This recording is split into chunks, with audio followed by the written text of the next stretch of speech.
दिवाली के दिन हर कोई अपने घर को सजा रहा था और मिठाइयाँ बना रहा था, लेकिन इस खुशी के बीच दो घरों में एक अजीब सी खामोशी थी। रानो चिड़िया का परिवार और कालू कौवे का परिवार, जो कभी अच्छे पड़ोसी हुआ करते थे, आज एक दूसरे से बात भी नहीं करते थे। पिछले साल कालू की लापरवाही से लगी आग में रानो का सारा अनाज जल गया था। कालू ने कभी अपनी गलती नहीं मानी और तब से दोनों परिवारों के बीच एक कड़वी दीवार खड़ी हो गई थी। रानो का बेटा कुकू और कालू का बेटा जग्गू दूर दूर से एक दूसरे को देख रहे थे। वे साथ में खेलना चाहते थे, पर उन्हें इजाजत नहीं थी। मम्मा, क्या मैं जग्गू के साथ खेलने जा सकता हूँ? नहीं बेटा, अभी नहीं। चलो हम अपने घर में ही खेलते हैं। दूसरी तरफ जग्गू भी अपनी माँ से वही सवाल पूछ रहा था और उसे भी वही जवाब मिला।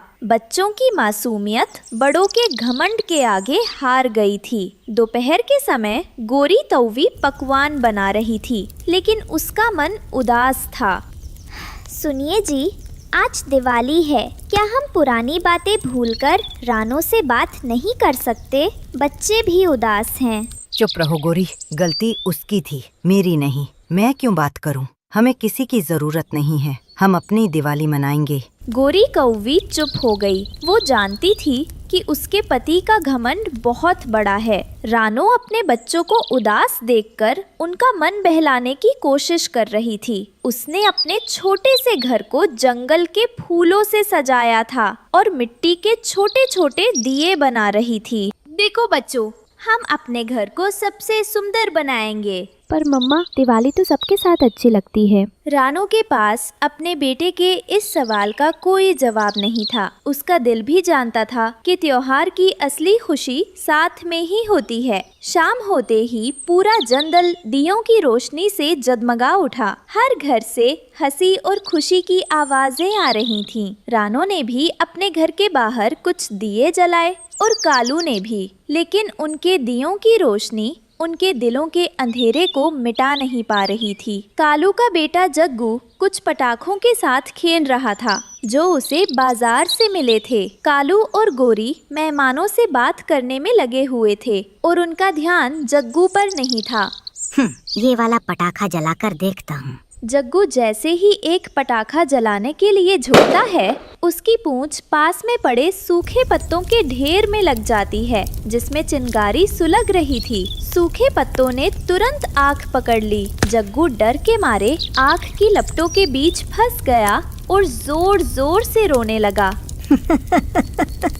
मम्मी, पापा, बचाओ!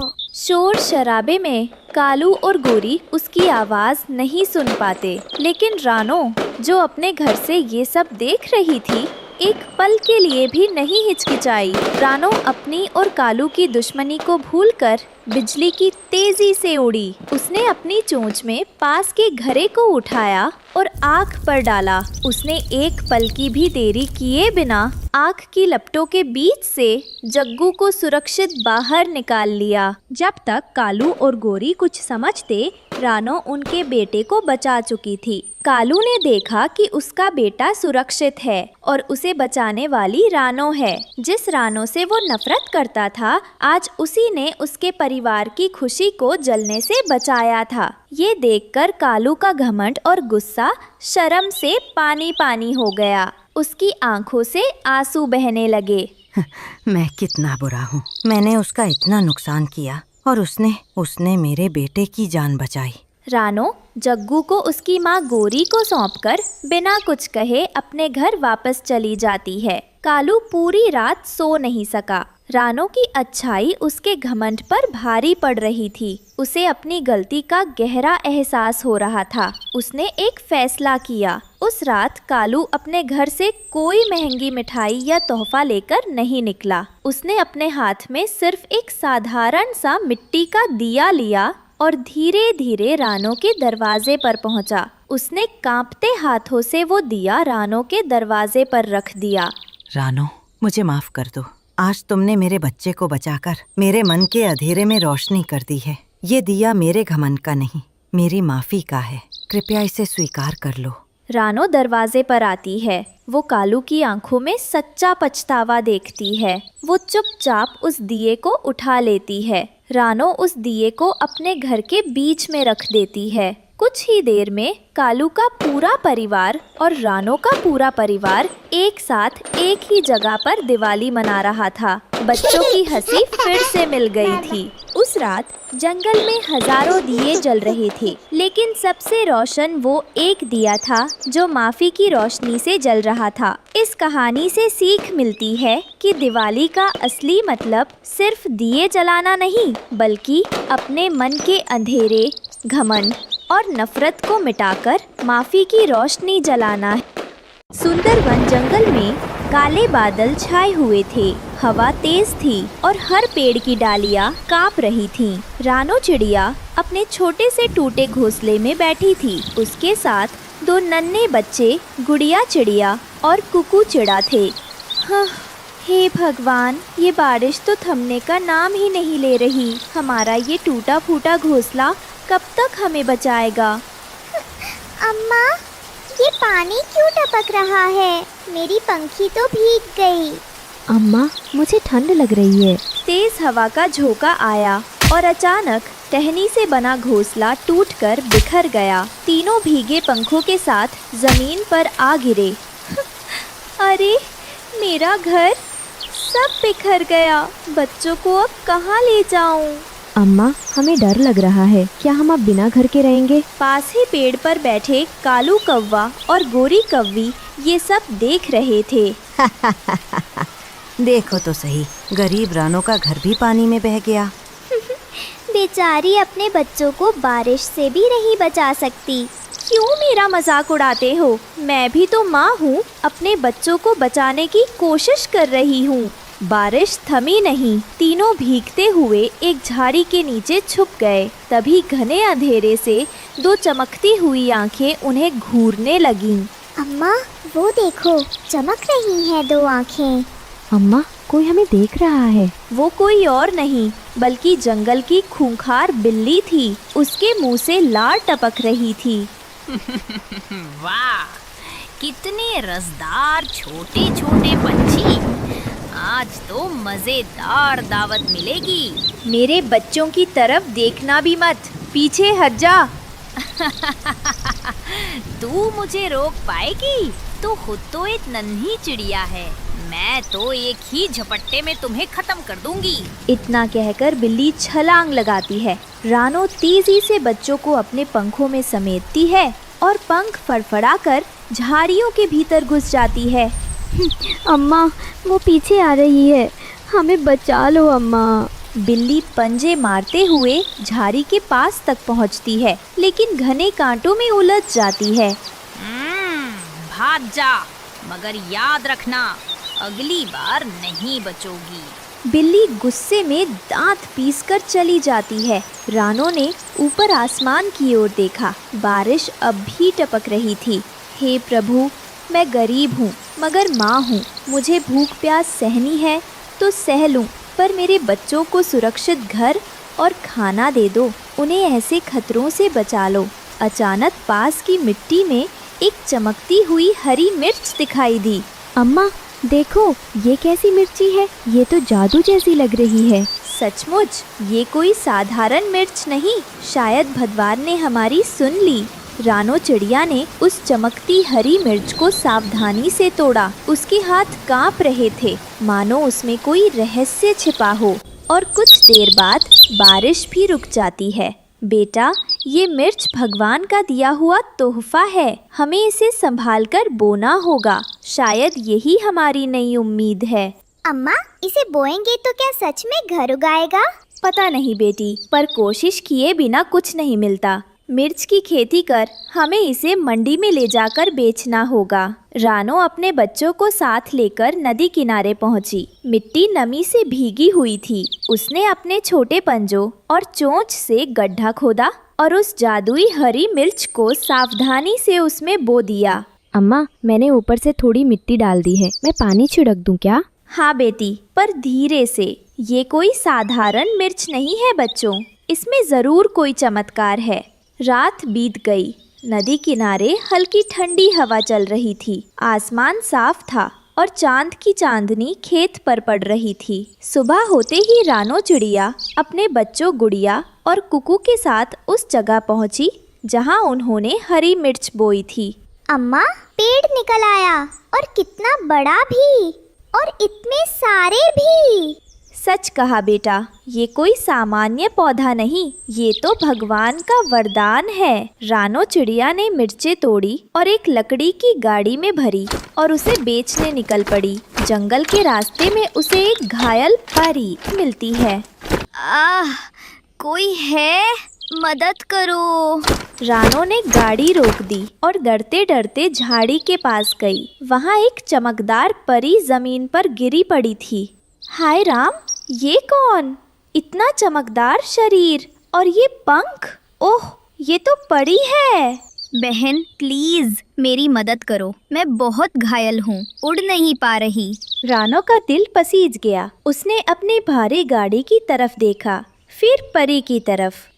हे भगवान, अब मैं क्या करूं? ये जादुई मिर्चें हैं, अगर मैं इन्हें पीसकर जख्मों पर लगा दूं तो? हाँ, यही करना सही रहेगा। बहन, अगर तुमने मेरी मदद की तो मैं कभी भी तुम्हारा एहसान नहीं भूलूंगी। रानो ने कुछ जादुई मिर्चें ली, उसे जख्मों पर लगा दिया। मत घबराओ बहना, जब तक मैं जिंदा हूँ तुम्हें कुछ नहीं होगा। धीरे धीरे परी का दर्द कम होने लगा। उसकी सांसें सामान्य हो गईं और उसकी आंखों में चमक लौट आई। तुमने मेरी जान बचाई है और इसका बदला मैं जरूर चुकाऊंगी। अरे ये कहाँ चली गई? मैंने तो मदद की थी, इतनी जल्दी कैसे गायब हो गई? काश कुछ कहे बिना ना जाती। रानो का दिल टूट गया। वो अपने आंसुओं को रोक ना पाई और भारी मन से अपनी गाड़ी को धक्का देने लगी। थकी हारी निराश रानो वापस अपने खेत की ओर लौट आई। हे भगवान, मैंने अपनी मेहनत की मिर्चें किसी की जान बचाने में लगा दी। सोचा था कि इन्हें बेचकर अपने बच्चों का पेट भरूंगी, मगर अब घर भी नहीं, खाना भी नहीं। अचानक खेत में एक अजीब सी रोशनी फैलने लगी। खेत के बीचों बीच परी फिर से प्रकट हो गई। अरे तुम तो जंगल में गायब हो गई थी। मैंने सोचा था तुम हमेशा के लिए चली गई।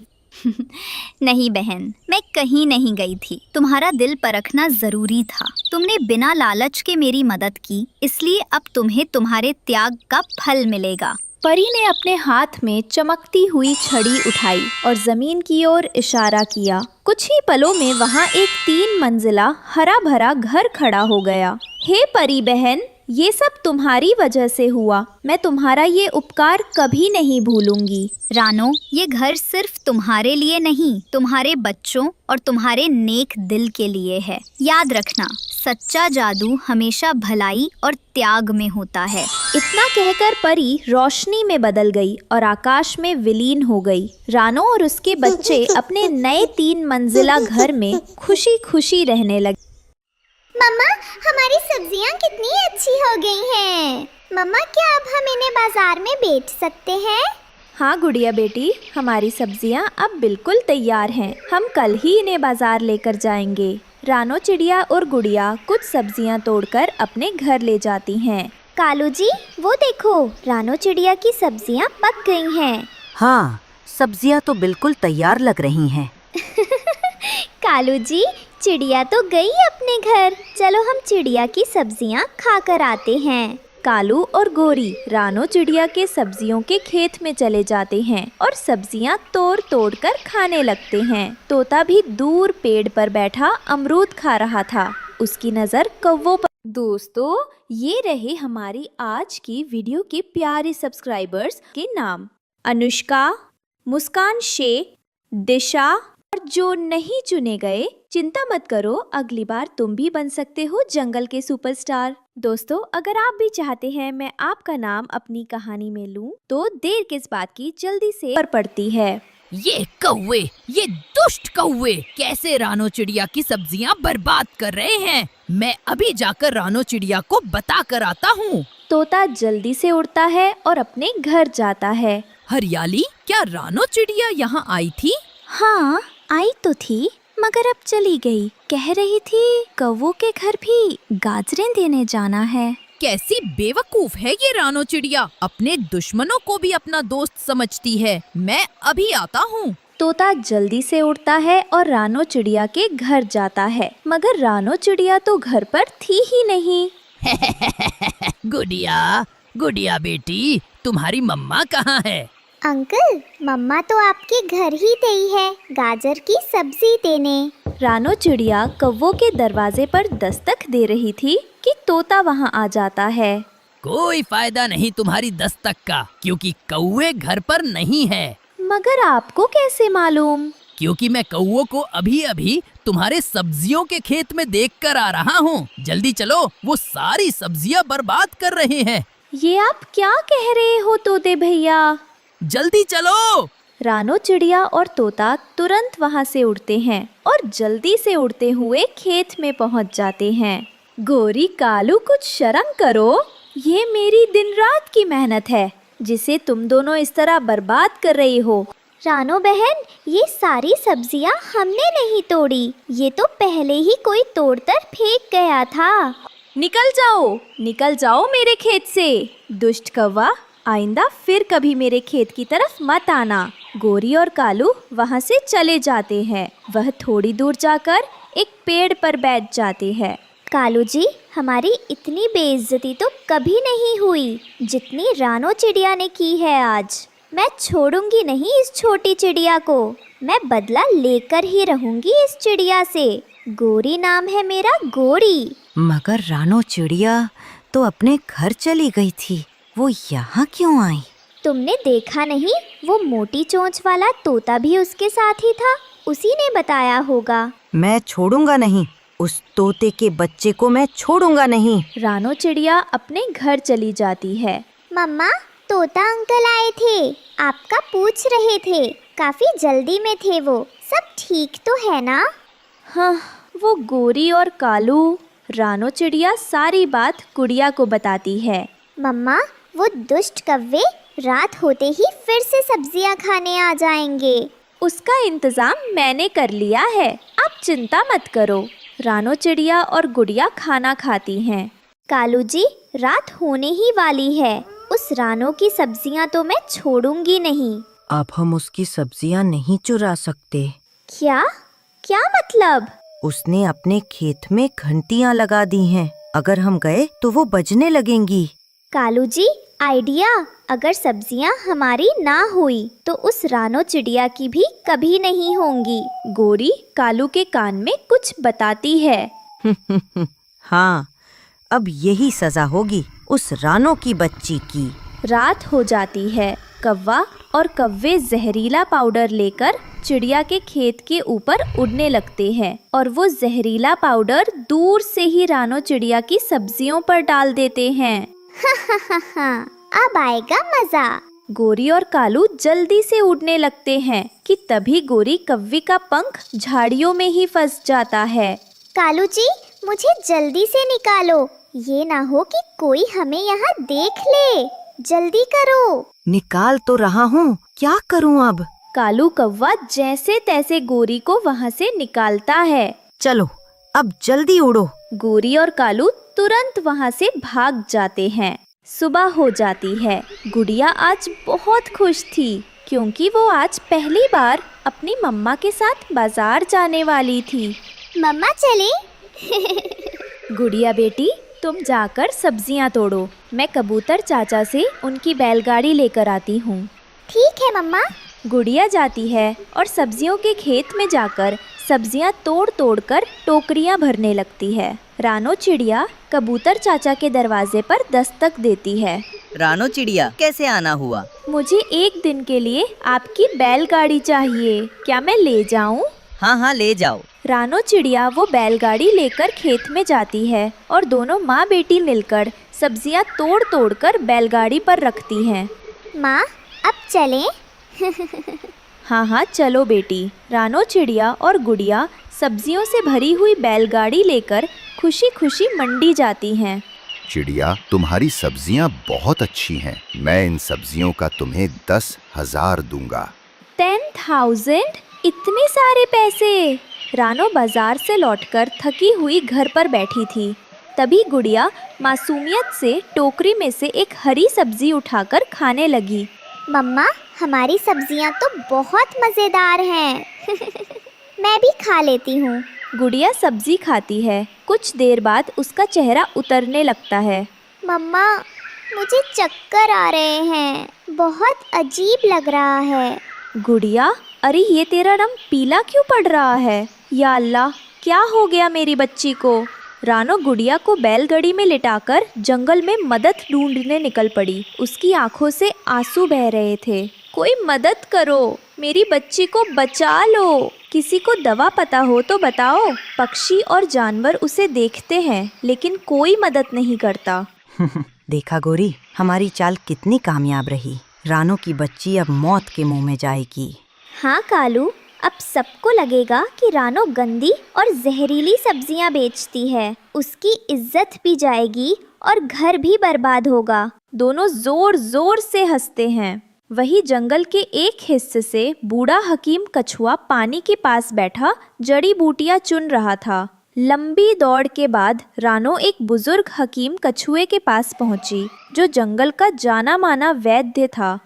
हकीम साहब, मेरी गुड़िया मर जाएगी, उस पर जहर का असर हो रहा है, आप ही कुछ कीजिए। घबराओ मत बेटी, जंगल में हर जहर का इलाज मौजूद है।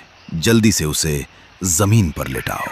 वो अपनी पोटली से कुछ पत्ते निकालकर गुड़िया को काढ़ा पिलाता है। कुछ ही देर में गुड़िया की सांसें संभलने लगी। उसका चेहरा फिर से लालिमा से भर गया। मम्मा, मेरी बच्ची, अल्लाह तेरा शुक्र है। हकीम साहब, आपने मेरी जान बचा ली। बेटी, हमेशा याद रखना, मेहनत से कमाया हुआ कभी जहर नहीं बनता। जहर तो हमेशा लालच और बुराई से आता। जंगल के एक कोने में टूटी फूटी डाल पर रानो चिड़िया का छोटा सा घोंसला था। आज उसकी आंखों में खुशी के आंसू थे, क्योंकि उसके अंडे से एक नन्ही प्यारी चिड़िया जन्मी थी, टुनटुनी। मेरी प्यारी टुनटुनी, तू मेरी जिंदगी की सबसे बड़ी खुशी है। मैं तुझे हर दुख से बचाऊंगी। अगले दिन रानो खाने की तलाश में नदी किनारे गई। अचानक उसे पानी में कुछ चमकता दिखा। ये क्या, इतना सुंदर पुराना चिराग! वो उसे उठाकर साफ करती है। धुआं उठता है और उसमें से एक जादुई परी निकलती है। रानो, तुमने मुझे आज़ाद किया है। बदले में मैं तुम्हारे और तुम्हारी टुनटुनी के लिए नदी किनारे एक जादुई घर बनाऊंगी। पलक झपकते ही नदी किनारे सुनहरी लकड़ी का मोतियों से सजा एक सुंदर घर खड़ा हो गया। ये तो सपनों जैसा है। अब मेरी टुनटुनी बारिश और ठंड से सुरक्षित रहेगी। रानो, ये घर सिर्फ ईंट और लकड़ी का नहीं है। इसमें दुआएं, सुरक्षा और जादू भरा है। ये घर हमेशा तुम्हें और तुम्हारी टुनटुनी को हर मुश्किल से बचाएगा। परी बहन, मैंने तो कभी सोचा भी नहीं था कि मेरी किस्मत में ऐसा दिन आएगा। लेकिन याद रखना, ये जादुई चिराग बहुत कीमती है। इसे कभी भी लालचियों के हाथ में मत जाने देना, क्योंकि इस घर का जादू उसी चिराग से जुड़ा है। तुम सच्चे दिल और ईमान से रहोगी तो ये घर तुम्हारे साथ रहेगा, वरना ये लहरों में बह जाएगा। मैं वादा करती हूँ, चाहे कितनी भी मुसीबत आए, मैं इसे संभाल कर रखूंगी। परी मुस्कुराकर आसमान में उड़ जाती है। वहीं दूर एक पेड़ पर कालू कौवा और गोरी कौवी सब देख रही थी। ये चिराग अगर मेरे पंजों में आ जाए ना, तो मैं जंगल में सबसे बड़ा महल बनवाऊंगा। सुनहरी खिड़कियाँ, मोतियों वाला दरवाजा और बाकी सबको दूर से जलने दूंगा। अरे हाँ हाँ, और तो जैसी हरकतें मत कर कालू। घर बनाने का शौक तेरे को कब से चढ़ गया। लेकिन सच कहूँ तो वो घर देखकर मेरा भी दिल मचल गया। अभी कल तक वो रानो बारिश में भीग रही थी, पत्तों से पानी झाड़ रही थी, और आज देखो रानी बनकर बैठी है। इसलिए तो कह रहा हूँ, वो चिराग निकालना पड़ेगा। काम आसान नहीं है कालू मियाँ। वो घर चमक रहा है और चिराग भी जादुई लगता है। लेकिन अगर हम रात में जाए, जब रानो और उसकी टुनटुनी सो रही हो, तो धीरे धीरे पंजों में दबाकर चिराग उठा सकते हैं। तू तो पूरी योजना बना चुकी है। और क्या, औरत हूँ, दिमाग मेरा तेज है। तू बस मेरे पीछे पीछे चलना, बाकी सब मैं संभाल लूंगी। रात को कालू और गोरी धीरे धीरे घर के पास पहुँचे। रानो और टुनटुनी सो रही थी। देख कालू, धीरे चल, जरा भी आवाज हुई तो वो चिड़िया उठ जाएगी। हाँ हाँ, बस थोड़ा और, चिराग मेरी चोंच में आने ही वाला है। जैसे ही कालू चिराग उठाता है वो अचानक चमकने लगता है और तेज हवा चल पड़ती है। तभी परी प्रकट होती है। रुको, ये चिराग चोरी करने वालों के लिए नहीं है, ये भलाई और नेक दिल लोगों के लिए है। अरे परी बहन, हम तो बस देखने आए थे। कालू ने कहा था कि घर सजाने के लिए चिराग चाहिए। हमारा तो बस मन बहलाने का इरादा था, चोरी का तो सोच भी नहीं सकते थे। चुप कर, चल भाग यहाँ से। झूठ मत बोलो, मैं तुम्हारे दिल की हर बात सुन सकती हूँ। अब अपने लालच का फल पाओ। तेज रोशनी कालू और गोरी को हवा में उड़ा देती है और वो कीचड़ में गिरते हैं। अगले दिन कालू बदला लेने के लिए आता है। तभी रानो टुनटुनी को चोंच से दाना खिला रही थी। पास के पेड़ की डाल पर छुपा कालू कौवा लालच से देख रहा था। कल चिराग नहीं मिला, कोई बात नहीं। अगर टुनटुनी मेरे पंजों में आ गई तो रानो खुद चिराग देकर उसे छुड़ाएगी। इतने में गोरी कवि भी उड़कर आती है। अरे कालू मियाँ, फिर से कुछ उल्टा सीधा सोच रहे हो क्या? देखो, मैं तो कह रही हूँ, बच्ची को पकड़ना आसान नहीं है। रानो तो जान दे देगी, मगर उसे छोड़ने वाली नहीं। तू बस देख, आज मैं कर दिखाऊंगा। कालू चुपके से नीचे उतरता है और पलक झपकते ही टुनटुनी को चोंच में दबा लेता है। माँ, माँ! नहीं, मेरी बच्ची को छोड़ दे कालू, मेरे पास से जो चाहे ले जा। अरे ओ रानो, तू भी ना जरा सी बात पर चिल्लाने लगती है। कालू मियाँ बस खेलने के लिए ले जा रहे हैं, इसमें रोने धोने की क्या जरूरत। अचानक जादुई घर की दीवारें सुनहरी रोशनी में चमकने लगती हैं। एक जादुई जाल कौवे को पकड़ लेता है और कालू कौवा नीचे आ गिरता है। अरे बाप रे, मैंने तो सोचा था ये घर बस महल जैसा दिखता है, ये तो पहरेदार भी है। टुनटुनी फड़फड़ाकर वापस रानो की गोद में आ जाती है। मेरी जान, अब तो बिल्कुल सुरक्षित है। देखा, हमारा घर सिर्फ रहने की जगह नहीं, ये हमारा रक्षक भी है। चलो भागो यहाँ से, वरना अगली बार ये घर हमें चिमटे की तरह दबोच लेगा। कालू और गोरी दूर शर्मिंदा होकर दूर भाग खड़े हुए। शायद खुशियाँ चुरा कर नहीं मिलती, मेहनत से कमानी पड़ती हैं। रानो, टुनटुनी और जादुई घर अब नदी किनारे खुशहाल जीवन बिताने लगे और वो चिराग सिर्फ भलाई के लिए इस्तेमाल होता